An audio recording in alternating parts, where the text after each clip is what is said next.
बिहार के तमाम नियोजित शिक्षक भाई बहन को आनंद कौशल का सीधे माननीय हाईकोर्ट पटना से सादर प्रणाम है।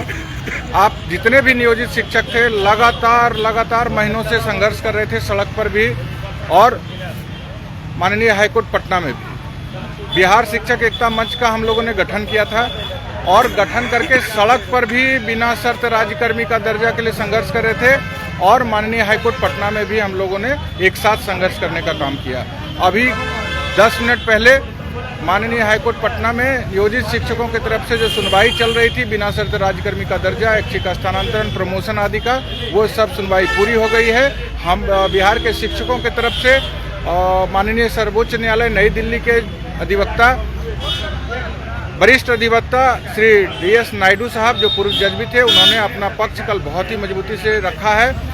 अभी के जो माननीय चीफ जस्टिस हैं, आप सब लोग जान लीजिए, जितने भी नियोजित शिक्षक भाई बहन हैं, वह सिर्फ लॉ पर, रूल पे जो बातें रखी जाती है उसको गंभीरता से सुनते हैं। तो हम लोगों का जो प्रयास था कि बिल्कुल हमारी मांग कैसे लॉ के तहत जायज है, उसी तरह से अपने माननीय सर्वोच्च न्यायालय के अधिवक्ता नायडू साहब के द्वारा रखवाने का हम लोगों ने काम किया है। बहुत अच्छे से आपकी बातों को उन्होंने रख दिया है। अब जो हम लोगों का था कि इस तरह से राज्यकर्मी का दर्जा देने के लिए हम लोगों को प्रताड़ित करना, बिना वजह का कड़ा नियम लादना और हम लोगों को सिर्फ अपमानित करने की मंशा से जो यह नियमावली का निर्माण किया गया था और जहां तहां हम लोगों को स्थानांतरण करके, जिसको स्थानांतरण हमारे भाई बहन को जरूरी था, हम लोग कह रहे थे उनको दीजिए ऐच्छिक स्थानांतरण, लेकिन सारे लोगों का जीवन तबाह करने की दृष्टि से जो यह नियमावली बना करके स्थानांतरण करना का जो बेघर करने का जो प्रयास किया जा रहा था, उसको न्यायालय में चुनौती दी गई थी।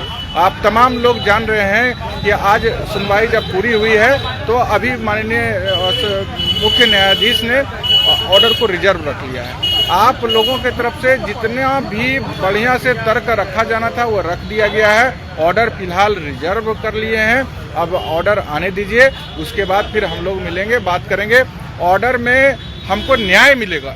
जिस तरह से हम लोगों ने एविडेंस दिया है, जिस तरह से लॉ पर बहस हुई है, जिस तरह से रूल को हम लोगों ने डिफाइन किया है, हमारे माननीय अधिवक्ता ने डिफाइन किया है, उससे निश्चित रूप से हम लोगों को न्याय मिलेगा, यह उम्मीद है। तमाम शिक्षक आज देख लीजिए, हम लोग मतलब समझ लीजिए कि इतना दिन से लगातार पटना में परेशान है और न्यायिक लड़ाई को लड़ रहे हैं और यह जो आज सफलता मिली है कि बहस हम लोग बढ़िया से पूरा कर लिए हैं, इसके लिए बिहार के तमाम नियोजित शिक्षक को हम धन्यवाद देते हैं। साथ ही बिहार पंचायत नगर प्रारंभिक शिक्षक संघ के जो हमारे एडवोकेट थे आदरणीय नवल किशोर सिंह सर भी अभी हमारे साथ उपस्थित हैं यहाँ बहस पूरा होने के बाद, इनके प्रति भी आभार प्रकट करते हैं। शिक्षक एकता मंच के तरफ से जो सर्वोच्च न्यायालय नई दिल्ली के वरिष्ठ अधिवक्ता DS नायडू साहब यहाँ आए थे, अनिमेश जी आए थे, उनके प्रति भी हृदय से आभार प्रकट करते हैं। और यह सब संभव तभी हुआ है कि एक मजबूत बहस रखा गया है माननीय उच्च न्यायालय पटना में। तो इसके पीछे जो आप जैसे लाखों नियोजित शिक्षक खड़े थे,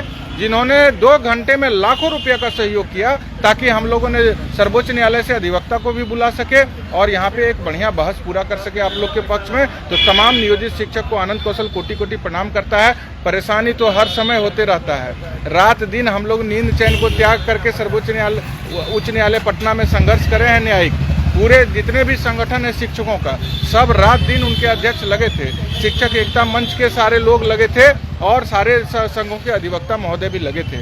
तमाम लोग को हम धन्यवाद देते हैं। आप लोग इतना जरूर रखिए, सारे राइट साइड में शेयर का बटन है, शेयर कर दीजिए। पूरे बिहार के शिक्षक जानना चाह रहे हैं कि जो 2 दिन से लगातार हम लोगों की सुनवाई बहस जो चल रही थी उसमें क्या हुआ है। तो सब लोग को यह जानकारी आनंद कौशल अभी दे रहा है और हमारे साथ हमारे अधिवक्ता भी हैं और जो अभी हमारे साथ कोर्ट रूम से आए हैं। और सरकार के द्वारा आज जो एक बड़ा प्रयास किया जाना था कि माननीय हाईकोर्ट पटना के मुख्य न्यायाधीश जी को गुमराह किया जाए, उसमें वह सफल नहीं हो सका।